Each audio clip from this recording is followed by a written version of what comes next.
Hey guys! Today, I'm going to show you how to cancel a transfer in CIBC, and it's actually pretty simple if you act quickly. So first, sign in to your CIBC online banking or mobile banking app. Next, go to the Interac e-transfer and check the status of the transfer you want to cancel. So only transfers marked as sent can be stopped. If the recipient has already accepted it, you won't be able to cancel it. So if it's still marked sent, select the transfer, then choose Stop Payment and confirm your decision. The key here is timing.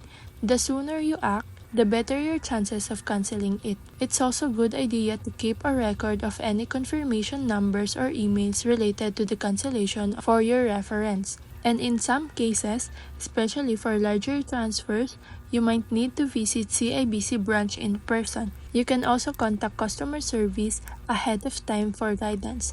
And that's it. That's how you cancel a transfer in CIBC. Thanks for watching.